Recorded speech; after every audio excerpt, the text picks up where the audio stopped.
اور خدا نے جو وعدہ ابراہیم سے کیا تھا کہ میں تیری نسل کو واپس لاؤں گا، اور جو خدا کے کلام میں دیگر وعدے تھے بنی اسرائیل کے لیے کہ اگر میرے لوگ رجوع لائیں، میری طرف پھریں تو میں انہیں بحال کروں گا، یہ خداوند اپنے کلام کو پورا کر رہا تھا۔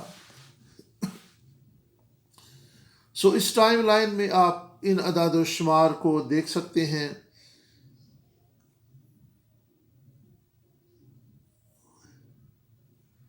ہم نے یہ بھی دیکھنا ہے کہ اسیری کا سبب کیا تھا۔ بائبل مقدس بیان کرتی کہ 49 برس کی بدی اور ناراستی ہی ان کو اسیری میں لے گئی۔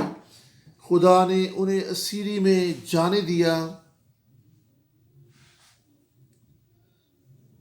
اسیری سے پہلے اور اسیری کے بعد بھی یرمیہ نبی ہی اہم اور ایک بڑے نبی کے طور پر سامنے آتا ہے۔ اس نے اس طرح سے بیان کیا کہ 2 بدیاں اسرائیل میں پائی گئیں۔ انہوں نے خدا کو ترک کیا، وہ بت پرستی میں پڑ گئے اور سبت کے دن کو بھی پاک نہ مانا۔ کوئی سینا پر بت پرستی کو دیکھیں، جب وہ باہر آئے تو کب آئے؟ وہ 1446 قبل از مسیح ملک مصر سے نکلے۔ وہ کوئی سینا پر خیمہ زن تھے۔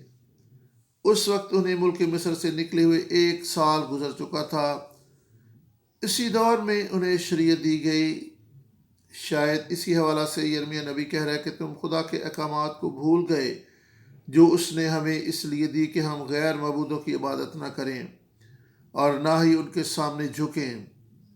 یرمیہ نبی نے بیان کیا کیونکہ میرے لوگوں نے 2 برائیاں کی، انہوں نے مجھ آب حیات کے چشمہ کو ترک کر دیا اور اپنے لیے حوض کھودے، شکستہ حوض جن میں پانی نہیں ٹھہر سکتا۔ آپ اس کے لیے یرمیہ 2 باب 13 آیت کو دیکھ سکتے ہیں۔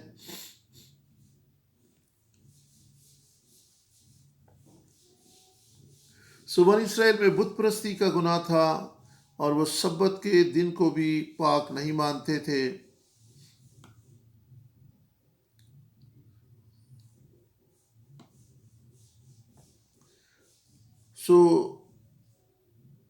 وقت گزرنے کے ساتھ ساتھ بنی اسرائیل خدا کے کاموں کو اور اس کی قدرت کو بھول گئے اور وہ ناراستی میں پڑ گئے۔ اور پھر آپ دیکھ سکتے ہیں کہ کوہ سینا پر پہنچنے کے بعد بھی ان کی ناپاکی اور گناہ پریشان کن حد تک بڑھ چکے تھے اور وہ ناراستی کے کاموں میں پڑے ہوئے تھے، حالانکہ انہوں نے خود خدا کے عظیم کاموں کو دیکھا تھا۔ انہوں نے خود خدا کی قدرت کو اور اس کی محبت کا تجربہ کیا تھا کہ کیسے خدا انہیں اپنے زور بازو سے ایک زبردست قوم کے ہاتھ سے چھڑا رہا تھا، لیکن وہ خدا کو بھول گئے۔ وہ زندہ خدا کو چھوڑ کر دوسرے معبودوں کی طرف رجوع ہوئے۔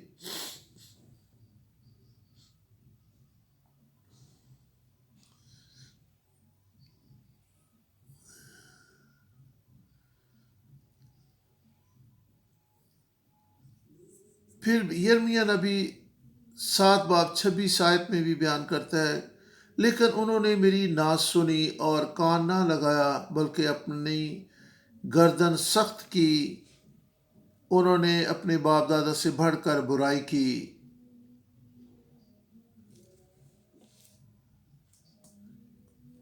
آپ جانتے ہیں کہ کسی ملک میں یا شہر میں بھی ہوتے ہیں اور ہر شہر میں ملک میں شہر اور گلیاں بازار ہوتے ہیں۔ آپ اندازہ لگائیں کہ خدا کا کلام بیان کرتا ہے کہ ان کی گلیاں بازار بتوں سے بھر گئے۔ خدا کے لیے یہ سب کچھ برداشت سے باہر تھا۔ وہی خدا جو انہیں ملک مصر سے 1446 میں نکالا تھا، اسی کو انہوں نے ترک کیا، اسی کو چھوڑ کر وہ بت پرستی میں پڑ گئے اور غیر معبودوں کی عبادت اور پرستش کرنے لگے۔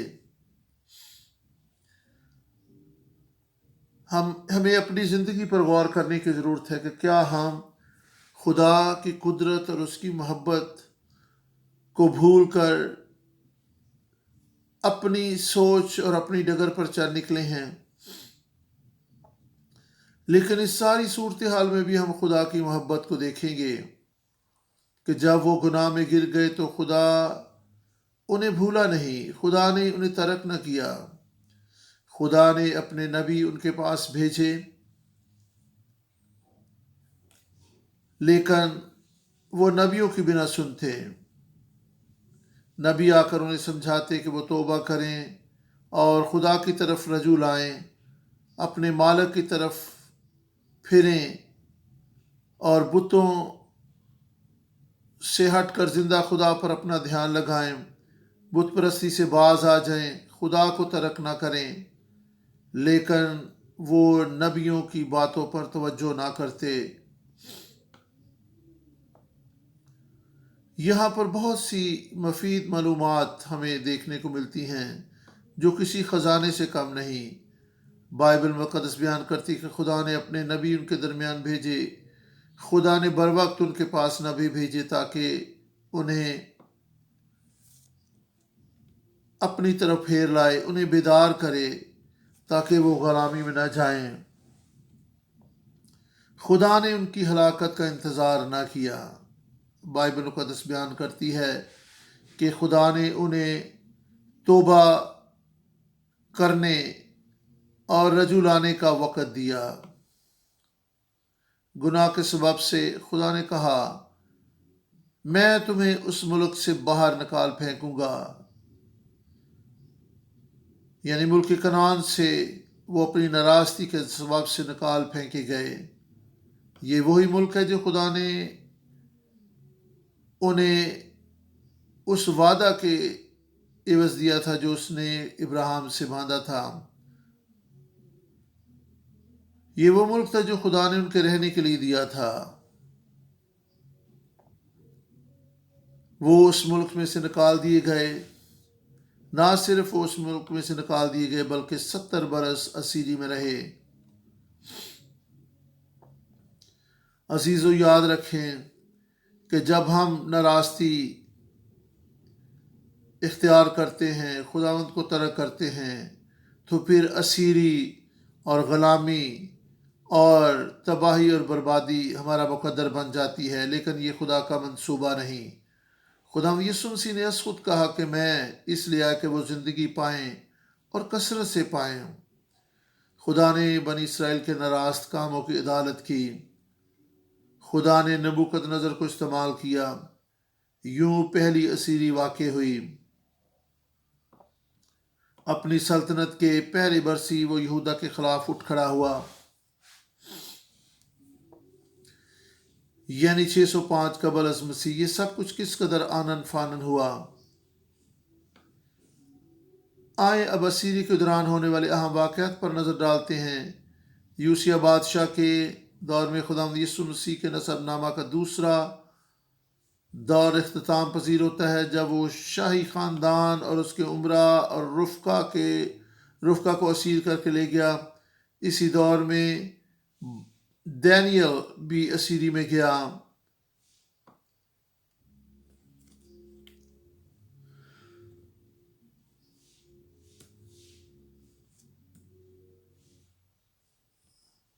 حزقیل نبی خدا کے کلام کو نبوتی طور پر بیان کرتا رہا۔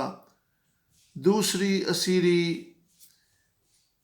کے دور یہویاکین کے دور میں ہوئی۔ یہویاکیم کا فرزند تھا۔ جب نبوکد نظر حملہ آور ہوا تھا اس نے ان کے خاندان اور رفقا کو بھی اسیر کر لیا۔ اس میں عسکری خدمات سرانجام دینے والے فوجی جوان بھی شامل تھے، یعنی اس اسیری میں 10,000 جنگی مرد اور 1,000 سورما بھی شامل تھے۔ سورما سے مراد ایسے جوان جو جنگ کرنے کے لیے تیار اور رضامند تھے۔ دوسری اسیری میں حزقیل بھی اسیری میں گیا تھا۔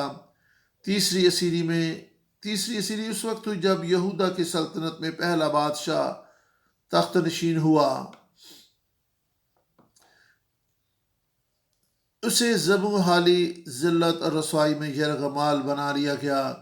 اس کی آنکھیں نکال لی گئیں. اس کے سامنے اس کے بیٹوں کو قتل کر دیا گیا. غریب غربا کے علاوہ سبھی کو یرغمال بنا کر لے جایا گیا. یعنی شاہی خاندان کے لوگ، جنگی مرد، سورما اور عام لوگ بھی اس اسیری میں گئے. آپ یہاں پہ گناہ کے بھیانک نتائج کو دیکھ سکتے ہیں کہ جب ہم خدا سے منہ موڑ لیتے ہیں، جب ہم خدا کو ترک کرتے ہیں تو ہمیں اس کا خمیازہ بھگتنا پڑتا ہے. آپ دیکھ سکتے ہیں کہ وہ بادشاہوں کو، شاہی خاندان کے لوگوں کو لے گئے. عزیزو، ہم بھی شاہی کہنے کا فرقہ، مقدس قوم اور خدا کی برگزیدہ نسل ہیں. ہمارے نام کتاب حیات میں لکھے ہوئے ہیں اور خدا کا اختیار ہمارے پاس ہے. ہم خدا کے بیٹے ہیں. لیکن جب ہم ابلیس کے لیے دروازے اپنی زندگی میں کھولتے ہیں تو پھر شان و شوکت جاتی رہتی ہے، ذلت اور رسوائی آ جاتی ہے، عزت برکت سب کچھ چھن جاتا ہے اور اسیری ہمارا مقدر بن جاتی ہے اور ابلیس کو ہماری زندگی پر قبضہ کرنے کا اختیار مل جاتا ہے. عوام الناس میں سے کتنے لوگ اس دوران اسیری میں گئے، اس کے تعلق سے بائبل مقدس کچھ بیان نہیں کرتی. لیکن آپ اندازہ لگا سکتے ہیں کہ اگر 10,000 کیپٹن، سورما اور دیگر تھے تو دوسرے لوگ کس قدر بڑی تعداد میں ہوں گے.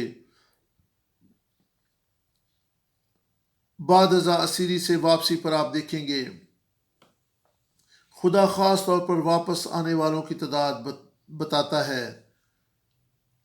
یعنی اسیری میں جانے والوں کی تعداد کا ذکر نہیں، لیکن واپس آنے والوں کی تعداد کا ذکر کیا گیا ہے.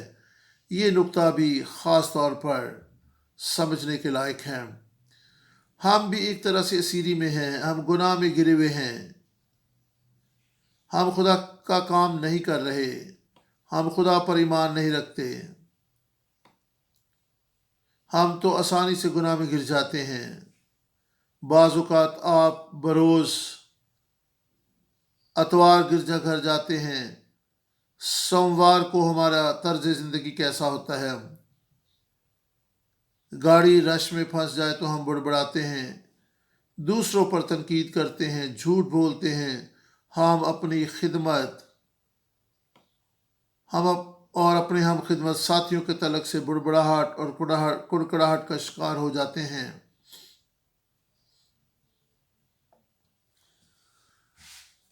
سوموار کو ہمارا طرز زندگی خدا کے کلام کے بالکل متضاد ہوتا ہے.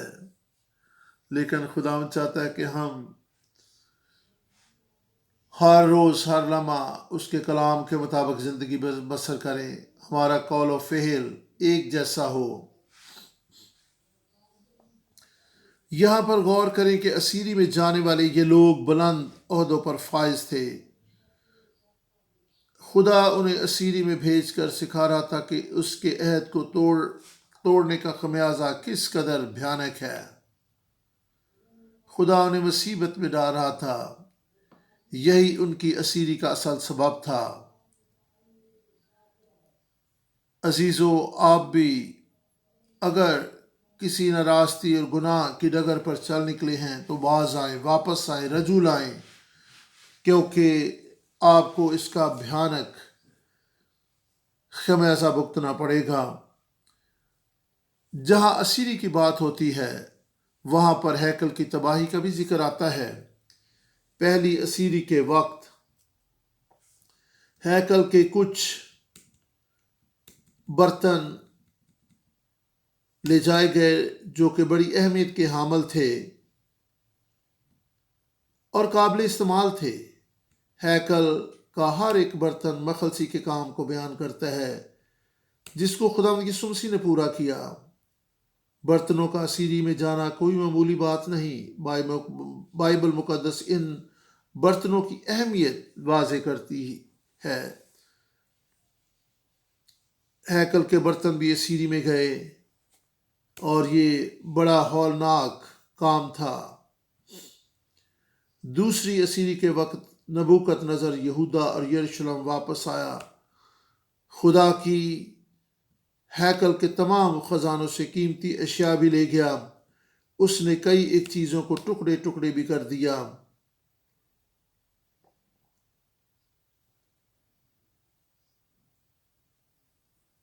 آپ دیکھ سکتے ہیں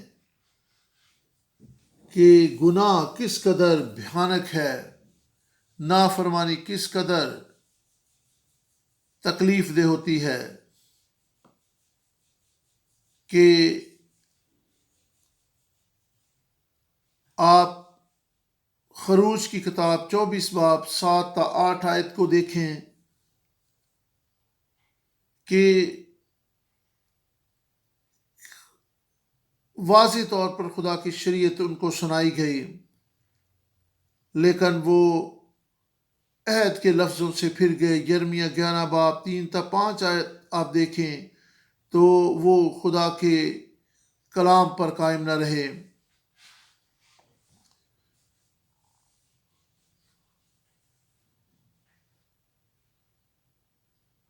تیسری اسیری کے وقت تک ہیکل میں سونے کی کوئی بھی چیز باقی نہیں رہی، کچھ بھی چرانے کے لیے موجود نہیں رہا تھا۔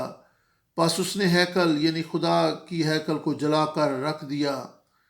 پس خدا اپنے لوگوں کو بتا رہا تھا کہ انہوں نے عہد کو توڑ کر اس کا گناہ کیا ہے، اور اب اس کا خمیازہ ان کے سامنے تھا۔ بطور قوم ان کی شناخت جاتی رہی، بطور خدا کے لوگ برکت چھن گئی، اور ان کا ملک اسیری میں گیا۔ وہ خود اسیر ہو گئے اور ان کی کوئی پہچان نہ رہی۔ وہ خدا جو ان سے ملا کرتا تھا، خروج 25 باب 22 آیت کو دیکھیں، خدا ان سے ملا، ان سے بات چیت کی۔ خروج 40 باب 34 آیت دیکھیں کہ خدا کا جلال ان کے درمیان ظاہر ہوتا تھا۔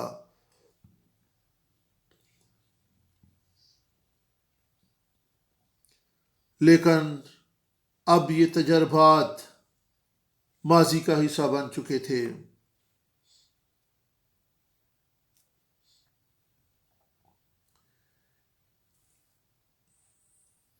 یرمیہ نبی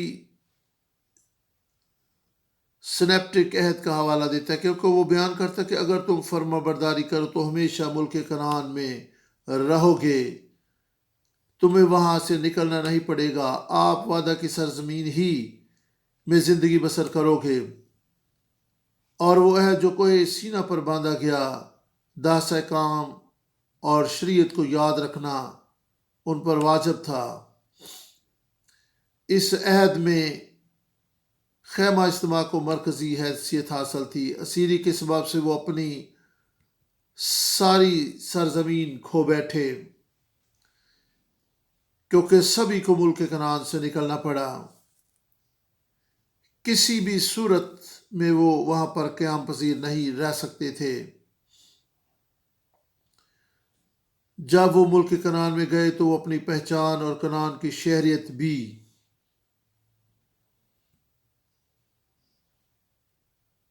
رکھتے تھے، لیکن جب وہ ملک کنعان سے نکلے تو وہ اپنی پہچان اور شناخت کھو بیٹھے۔ بابل کی سیری ایک غیر ملک میں تھی، یعنی وہ بابل میں تھے۔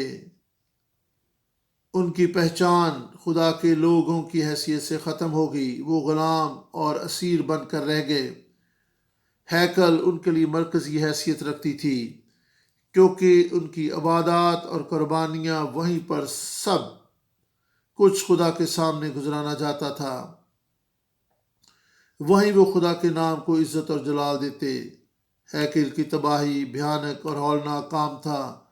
خدا کی حضوری ان کے درمیان سے اٹھ گئی، کیونکہ خدا یہاں پر ہی سے اپنے لوگوں سے ملاقات کیا کرتا تھا۔ اسی لیے تو خیمہ اجتماع کھڑا کیا گیا تھا۔ جب خیمہ اجتماع کوئی سینا کے مقام پر تھا، خدا کا جلال وہاں پر ظاہر ہوتا تھا۔ خدا گویا یہ کہہ رہا تھا کہ جو کچھ تم نے کیا وہ مجھے بالکل بھی پسند نہیں، میں آپ کے درمیان اب نہیں رہوں گا۔ خیمہ اجتماع تو اس لیے بنایا گیا تھا کیونکہ خدا ان کے درمیان رہنا چاہتا تھا، وہ ان سے میل ملاقات رکھنا چاہتا تھا، کیونکہ ہمارا خدا سنتا، بولتا، دیکھتا، چھوتا ہے۔ اس کے دل میں ہمارے لیے محبت اور رفاقت کے جذبات موجود ہیں۔ لیکن وہ اسیری میں چلے گئے، لیکن خدا نے یرمیہ 29 باب 10 آیت میں وعدہ کیا کہ یہودا واپس آئے گا۔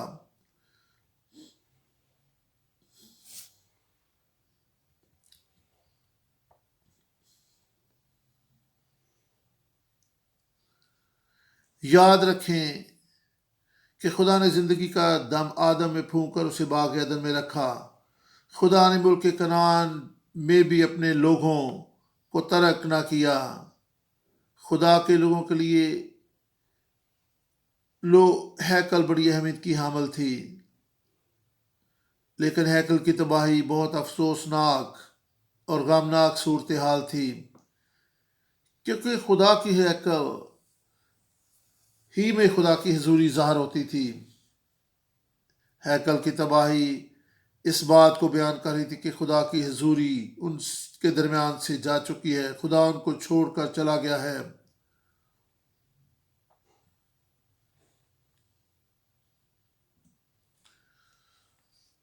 اب اس کی عبادت کیسے کی جائے، کیونکہ وہ تو ان کے درمیان نہیں رہا تھا۔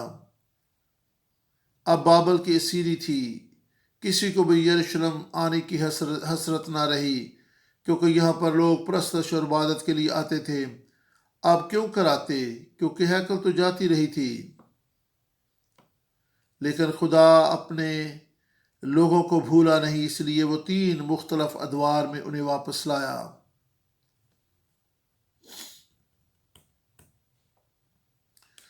چھٹے ابدی عہد کے لیے جو ہمارے آباء و اجداد سے باندھا گیا،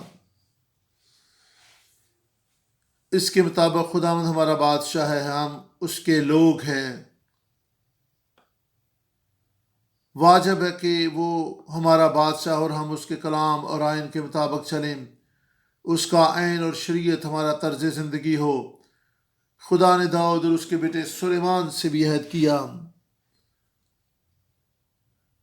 اور وہ عہد یہی تھا، سو اگر تو جیسے تیرا باپ داؤد چلا ویسے ہی میرے حضور خلوص دل اور راستی سے چل کر سب کے مطابق جو میں نے تجھے فرمایا عمل کرے اور میرے آئین اور احکام کو مانے، تو میں تیری سلطنت کا تخت اسرائیل کے اوپر ہمیشہ رکھوں گا، جیسا میں نے تیرے باپ داؤد سے کیا۔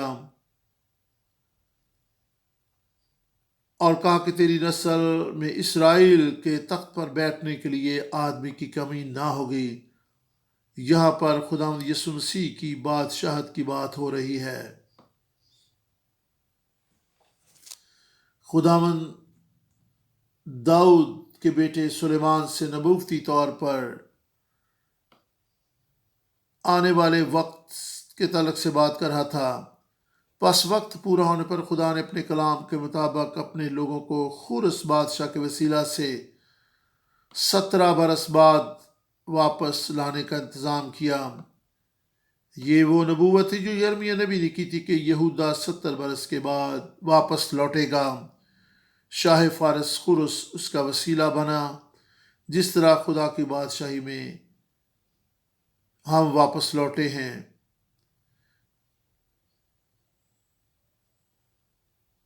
اور ایک وقت آئے گا کہ ہم بھی خدا کی بادشاہی میں داخل کیے جائیں گے، اور ہمارا بادشاہ بھی ہمیں واپس لینے کے لیے آئے گا۔ پہلی واپسی میں خورس بادشاہ تھا۔ بائبل مقدس میں آپ پہلے سال کے تعلق سے بہت کچھ دیکھ سکتے ہیں، کیونکہ جب خورس بادشاہ بنا تو دیکھیں کہ کس طرح خدا نے اسے استعمال کیا۔ خدا اپنے کام کے لیے سیاسی لوگوں کو بھی استعمال کر سکتا ہے، کیونکہ وہ ساری کائنات کا خالق اور مالک ہے، وہ ہر ذی نفس پر اختیار رکھتا ہے۔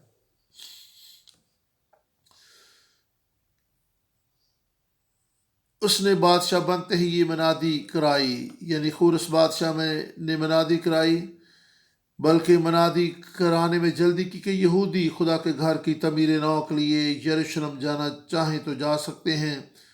535 قبل از مسیح وہ یروشلم واپس لوٹے۔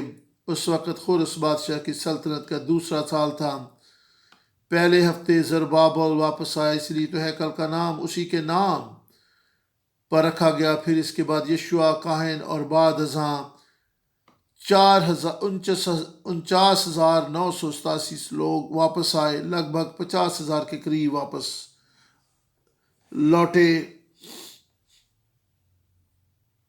دوسری واپسی 79 یعنی 79 برس بعد ہوئی۔ اس وقت خورس بادشاہ کی سلطنت کا 7واں برس تھا۔ اس وقت عزرا کاہن جو کہ ایک فقیہ بھی تھا واپس لوٹا۔ اس بار 75 مرد واپس لوٹے۔ پھر تیسری واپسی 14 برس بعد ہوئی۔ اس کی قیادت نہمیہ نے کی۔ وہ ارتششتس کا ساقی تھا۔ ایک ہی شخص کا ریکارڈ موجود ہے، شاید نہمیہ کے ساتھ کچھ اور لوگ بھی آئے ہوں، لیکن بائبل مقدس تو یہی بیان کرتی ہے کہ وہ اکیلا واپس آیا۔ ہم ہیکل کے حوالے سے کہہ سکتے ہیں کہ یہی وہ بنیادی کام تھا جس کے لیے وہ واپس آئے۔ پس انہوں نے ہیکل کی تعمیر شروع کر دی۔ اس کی تعمیر 536 قبل از مسیح ہوئی۔ اس کام کی سخت مخالفت ہوئی، ایسی مخالفت کہ تعمیر کا کام 20 برس تک رکا رہا۔ 520 قبل از مسیح یہ تعمیراتی کام دوبارہ شروع ہوا۔ اس بار حجی نبی نے مداخلت کی جس نے خدا کا یہ کلام سنا تھا۔ پس یہ ہیکل 556 قبل از مسیح مکمل ہو گئی۔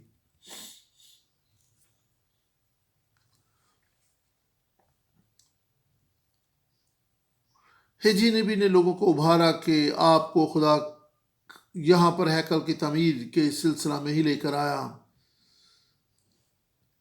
ہیکل کے بغیر آپ خدا کی عبادت کیسے کر سکتے ہو؟ آؤ کام میں لگ جائیں۔ ملک کنعان وعدہ کی سرزمین کی طرف واپسی خدا کے منصوبے کا حصہ تھا۔ غور کریں، مخالفت ہوئی لیکن بہت سے کام تھے جو خدا کے لوگوں کو واپس آ کر کرنے تھے، خواہ کیسی ہی مخالفت کیوں نہ ہو۔ باغ عدن کو یاد رکھیں، جب آدم نے گناہ کیا تو خدا نے اسے باغ عدن سے نکال دیا۔ یہ بھی ایک طرح کی اسیری تھی۔ اس نے کہا تو نے میرے کلام کی نافرمانی کی ہے، اس طرح یہودا نے بھی کلام کی نافرمانی کی۔ میں تجھے اسیری میں بھیج دوں گا تاکہ آپ دوسروں کو بتا سکیں کہ نافرمانی کا خمیازہ کس قدر ہولناک ہوتا ہے۔ اگرچہ وہ وعدہ کی سرزمین پر واپس لوٹ آئے، وہ اپنی پشتوں کو یہ سارے واقعات بتاتے اور انہیں نصیحت کرتے رہے ہوں گے۔ انہوں نے پوری دل جمعی کے ساتھ خدا کی پرستش اور عبادت شروع کر دی۔ عبادت اور پرستش کے دوران خوشی سے دیے گئے ہدیہ جات اور نذرانے بھی وصول کیے گئے۔ خدا کی شریعت کی تعلیم دی گئی اور بہتری اور بھلائی اور اصلاح کے لیے بھی دعائیں مانگی گئیں۔ شہر کی تعمیر کا کام مکمل کیا گیا۔ شہر کی دیوار بنائی گئی۔ یہ کسی قوم کی نشانی ہوتی تھی، یعنی دیوار، کیونکہ دیوار ہی سے پہرے دار شہر کی حفاظت کرتا تھا تاکہ کوئی دوسری قوم حملہ آور نہ ہو۔ سخت مخالفت کے باوجود یہ سب کچھ کیا گیا۔ یہ سب کچھ 32 دنوں میں مکمل کیا گیا۔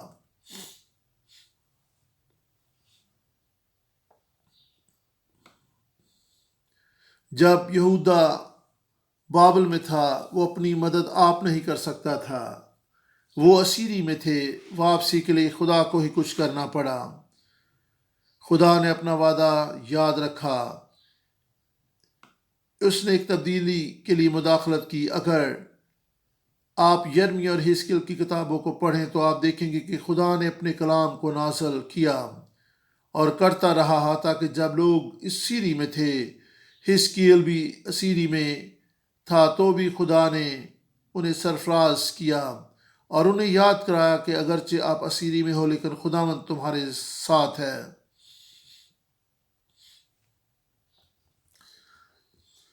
حزقیل نے انہیں یاد کرایا کہ خدا ہمیں واپس لے جائے گا، وہ وفادار ہے، تم ایک اجنبی ملک میں ہو، خدا اپنے فضل سے کچھ کرے گا، ہم اسیری سے واپس اپنے ملک لوٹیں گے۔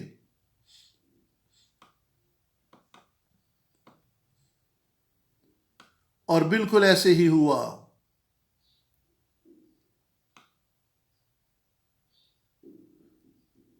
اگر آپ پہلی اسیری کو دیکھیں تو خدا نے کہا تھا کہ میں نبوکت نظر کو بھیجوں گا۔ ایسا نہیں کہ اچانک سے نبوکت نظر نے یہ کہا یہ چھوٹا سا ملک ہے، اس پر دھاوا بول دیا جائے۔ آپ اس کے عزم کو دیکھیں، وہ 3 برس اس شہر پر حملہ آور ہوا، 3 بار وہ اس شہر پر حملہ آور ہوا، 1 بار، 2 بار اور تیسری بار تو سب کچھ ہی برباد کر کے رکھ دیا۔ خدا خالق کائنات ہے، لیکن پھر بھی خدا کا عہد اس صورتحال میں بھی قائم رہا۔ پھر خدا نے کہا میں انہیں واپس لاؤں گا۔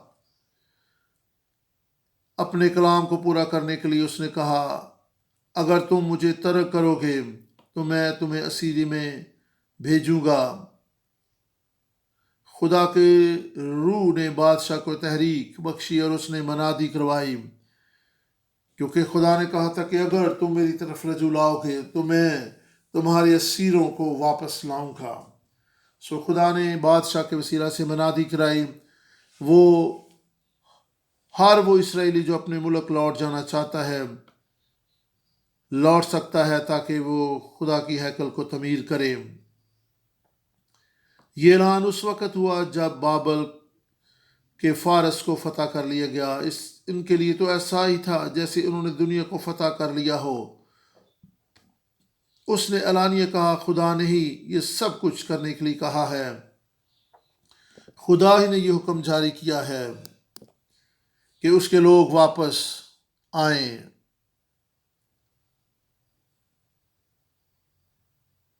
خدا ہی کا منصوبہ تھا کہ اس کے لوگ یروشلم واپس لوٹیں اور جا کر ہیکل کی تعمیر نو کریں۔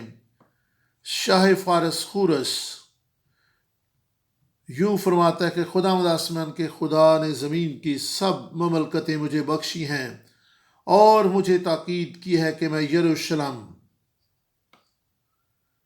جو یہودا میں ہے اس کے لیے ایک مسکن بناؤں۔ پس تمہارے درمیان جو کوئی اس کی ساری قوم میں سے ہو، اس کا خدا اس کے ساتھ ہو، اور وہ یروشلم کو جو یہودا میں ہے جائے اور خداوند اسرائیل کے خدا کا گھر جو یروشلم میں ہے بنائے۔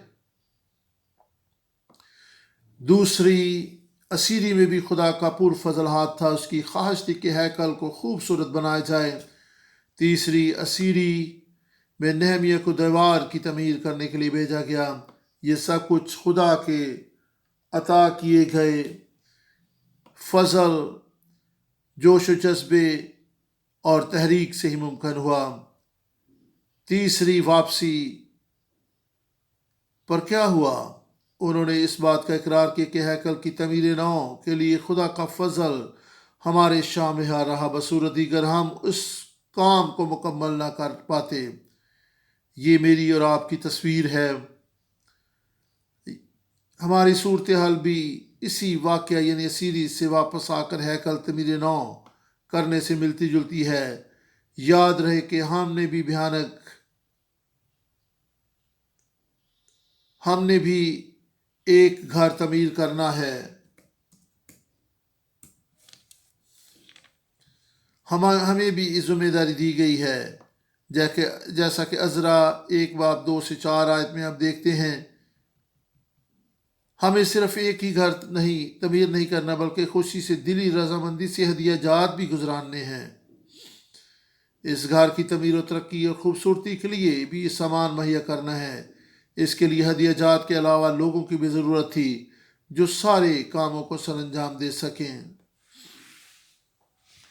عزیزو، یہاں پر آپ دیکھ سکتے ہیں کہ یہاں پر محض بلڈنگ کھڑی کرنے کا کام نہیں تھا بلکہ ضرورت تھی کہ لوگ خوشی سے خدا کے لیے ہدیہ جات بھی دیں، ایک ٹیم ورک کے طور پر کام بھی کریں۔ عزیزو، وہ خدمت، وہ کلیسیا جو خدا نے ہمیں دی ہے، اس کے لیے ہمیں رسمی طور پر نہیں بلکہ بدل و جان خوشی سے لوگوں کو بھی شامل ہونے کا موقع دینا ہے، اور خود ہی سارے کاموں کو نہیں کرنا۔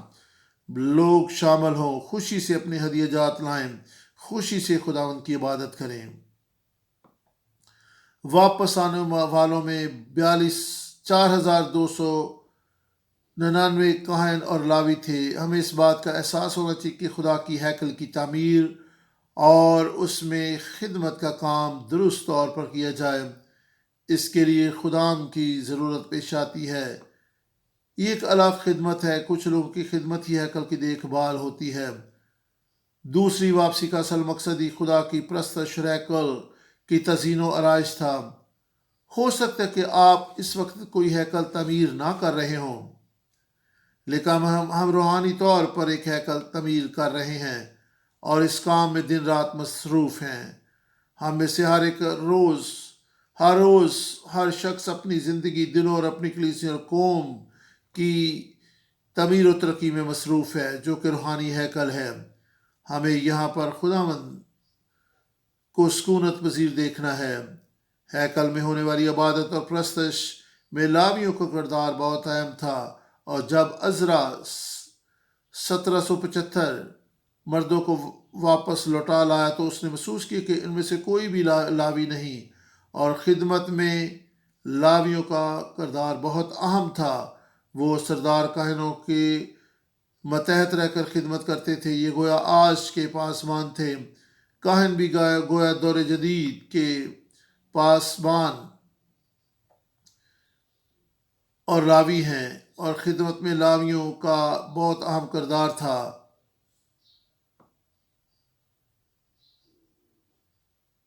پاسبان کی مدد لاویوں کے لیے ضروری تھی۔ پاسبانی خدمت کے لیے لاویوں کی مدد کی ضرورت ہے۔ 79 برس گزر گئے، دوسری اسیری کا وقت تھا، تو انہیں احساس ہوا کہ خدا کے گھر میں وہ لوگ موجود نہیں ہیں جن سے عہد کیا گیا تھا، یعنی جنہیں خدا نے خاص خدمت کے لیے بلایا تھا۔ بدی و بدکاری کا دور دارا تھا۔ آج بھی لوگ خدا کی ہیکل میں پرستش اور عبادت کرتے ہیں۔ لوگ دعویٰ کرتے ہیں کہ خدا ہمیں خدمت کے لیے بلا رہا ہے، لیکن پھر بھی ناراض تھی اور بہت زیادہ فضول کاموں میں وہ وقت ضائع کرتے ہیں۔ خدا کے گھر ہی میں بہت زیادہ ناراضگی اور مسائل پائے جاتے ہیں۔ دوسری واپسی پر غور کریں اور اپنی زندگی میں ان قاضیوں پر بھی غور کریں، ان لاویوں پر بھی غور کریں جو خدا کی ہیکل کی خدمت میں پیش تھے۔ اپنی زندگی میں ان تقاضوں پر غور کریں جو خدا ہماری شخصی زندگی اور خدمت کے تعلق سے رکھتا ہے۔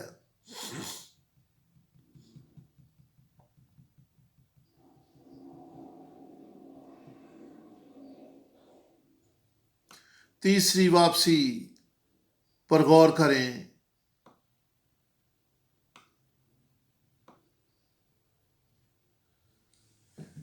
دیوار کی تعمیر نو گویا ایک قوم کی علامت اور خدا کی حاکمیت کی تصویر تھی۔ آپ نے دیکھا ہوگا کہ ایمبیسیوں کے گرد گرد اونچی دیواریں ہوتی ہیں، گویا کہ ایک کلا نما ایمبیسیز آپ کو دیکھنے کو ملتی ہے۔ ایسی تعمیر دہشت گردی سے بچنے کے لیے کی جاتی ہے، یعنی ایسی دیواریں حفاظت کے لیے ہوتی ہیں اور یہ ملکیت کو بھی ظاہر کرتی ہیں۔ روحانی ہیکل کہاں پر ہے؟ ہم ہی وہ ہیکل ہیں۔ کیا ہم پاک ہیکل ہیں؟ بس خدا نے کہا کہ تم وہاں سے نکل آؤ، لیکن ہم کسی طرح سے کس طرح سے جسمانی طور پر نکل سکتے ہیں؟ جب تک ہم آسمان پر پہنچ نہ جائیں ہم جسمانی طور پر رہائی نہیں پا سکتے، کیونکہ ہم تو گناہ آلودہ دنیا میں رہتے ہیں۔ آسمانی ہیکل ہی ہمارے لیے ایک محفوظ جگہ ہے جہاں پر خدا کی محافظت اس کے وعدے کے مطابق ہمارے چگرد ہوگی۔ کسی بھی ملک کی ایمبیسی پر اس وقت کے قوانین کا اطلاق نہیں ہوتا، بلکہ وہ ایمبیسی اس ملک کے قانون سے آزاد ہوتی ہے۔ امریکی ایمبیسی تو امریکی قواعد و ضوابط کے مطابق زندگی بسر کرتی ہے۔ پاکستان کی ایمبیسی پاکستانی قانون کے مطابق ہوتی ہے۔ ہیکل میں خدا کے قانون اور شریعت کی بالادستی ہوتی ہے، اور خدا کی ہیکل میں خدا ہی بادشاہ ہے اور اسی کا قانون لاگو ہوتا ہے۔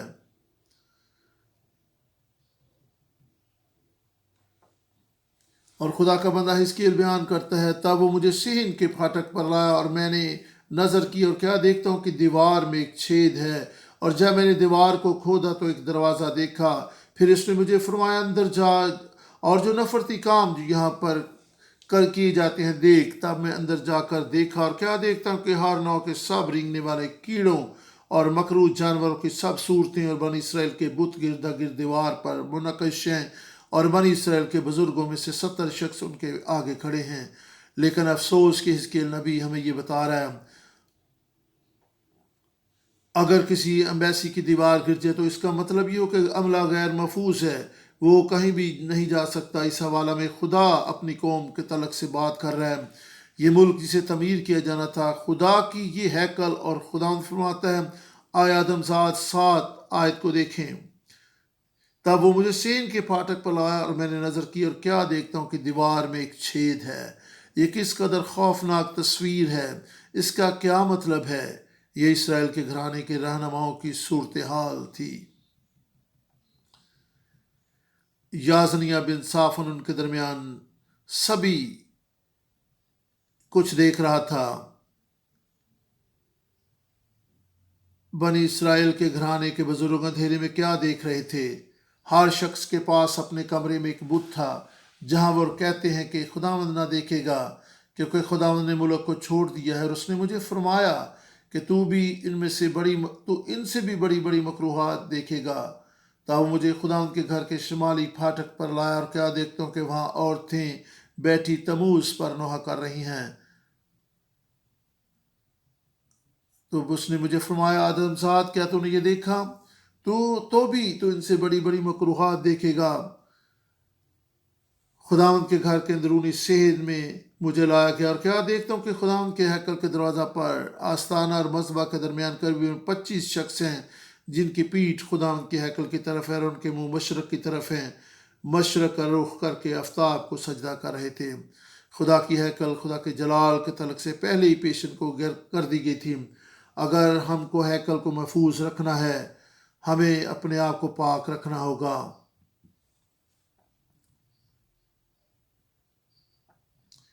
خدا نے آدم اور ہوا کو باغ عدن میں رکھا تو انہیں ایک ذمہ داری دی گئی کہ وہ اس باغ کی حفاظت اور نگہبانی کریں۔ انہوں نے نافرمانی کر کے سانپ کو موقع دیا کہ اس باغ کو اجاڑ ڈالے۔ آج ہم بائبل کی اسیری کے بارے میں پڑھ رہے ہیں۔ یہ تمام حقائق کس قدر بھیانک ہیں، یہ معلومات کس قدر تکلیف دہ ہیں۔ آپ اس تعلق سے یعنی بائبل کی اسیری کے موضوع پر کتاب دیکھیں۔ 5ویں کتاب میں آپ اس کے تعلق سے پڑھ سکتے ہیں۔ اس سے آپ تمام اسیری اور اسیری سے واپسی کے ادوار کا مطالعہ کر سکتے ہیں۔ ہم وعدہ کے وارث ہیں۔ ابراہیم کے وسیلہ سے خدا یسوع مسیح کی معرفت ہمارے پاس ابراہیم کی اولاد جیسے حقوق اور وراثت ہے۔ اگر اب ابراہیم کی نسل ہے تو پھر کیا یہ سفر ہمارا سفر نہیں؟ کیا داؤد ہمارے لیے ایک مثال نہیں ہے جس کے تعلق سے خدا نے خود کہا کہ میرا بندہ داؤد مجھے میرے دل کے موافق مل گیا ہے۔ یاد رہے کہ داؤد سلیمان کے بعد 930 قبل از مسیح جب یہودا سیری میں گیا، یعنی جب قوم 2 حصوں میں تقسیم ہوئی، شمالی سلطنت اور جنوبی سلطنت، اگرچہ بنی اسرائیل کے خدا کے فرزند تھے تو بھی انہوں نے خدا کی آواز پر کان لگانے سے انکار کیا۔ اس لیے وہ تباہ و برباد ہو گئے، وہ جنوبی سلطنت کی طرف واپس لوٹ نہ سکے۔ خدا تو چاہتا تھا کہ وہ توبہ کرتے اور واپس لوٹتے۔ یہ کس قدر اہمیت کی حامل ہے کہ جب ہم ناراستی کی راہ پر چلے جائیں، توبہ کریں، واپس لوٹیں، کیونکہ خداوند ہمیں لینے کے لیے آ رہا ہے، اور ہمیں اس دلہن کی مانند تیار ہونا ہے جس نے سنگھار کیا ہو، جو مکاشفہ 22 باب 2 سے 3 آیت کے مطابق بالکل پاک اور بے عیب ہو۔ ابدیت آپ کی منتظر ہے، آپ ابدیت میں سکونت پذیر ہوں گے، جہاں نہ کسی ملک کی ایمبیسی ہوگی اور نہ ہی کسی ملک کا ویزا آپ کو لینا پڑے گا۔ اس وقت آپ کو ہیکل کی بھی ضرورت نہ پڑے گی، کیونکہ خدا ہی اپنی ہیکل ہوگا جس میں ہم اس کی عبادت اور پرستش کریں گے۔ وقت قریب ہے جب یسوع آ جائے گا۔ جو کلام بھی ہمیں سیکھنے اور سمجھنے کو ملے، موقع ہاتھ سے نہ گنوائیں تاکہ ہم اس کی آمد ثانی کے لیے تیار ہو سکیں۔ آپ ابراہیم پار کی کتاب میں عہد کے انبیاء اصغر اور انبیاء اکبر کو دیکھ سکتے ہیں۔ انہوں نے بہت سے نبیوں کی باتوں کے وضاحت سے بیان کیا ہے۔ 420 قبل از مسیح عزرا نے اپنے نبوتی کلام کو قلم بند کیا۔ حاصل کلام بے شک خدا کا کلام پورا ہوگا، کیونکہ جب خدا کہتا ہے کہ اگر تم اسیری میں جاؤ میں تمہیں واپس لاؤں گا، بشرطے کہ تم میری طرف رجوع لاؤ۔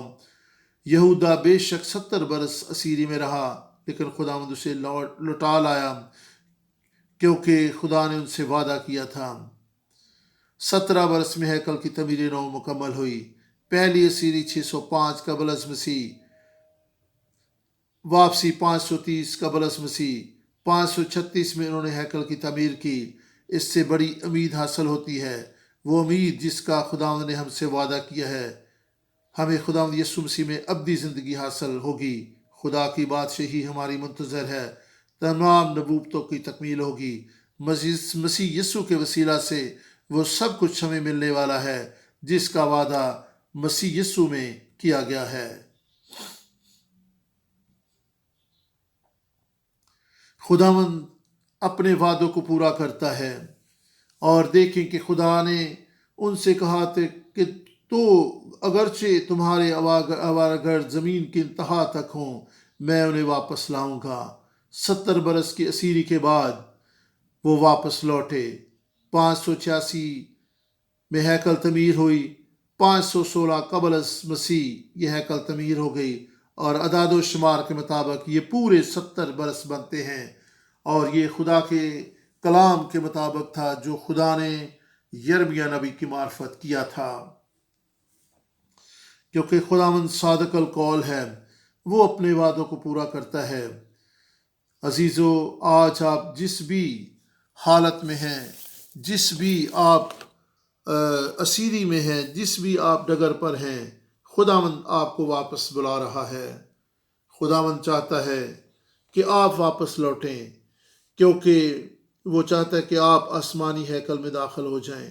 وہ چاہتا ہے کہ پھر سے آپ سے میل ملاقات کرے۔ وہ چاہتا ہے کہ پھر سے آپ سے باتیں کرے۔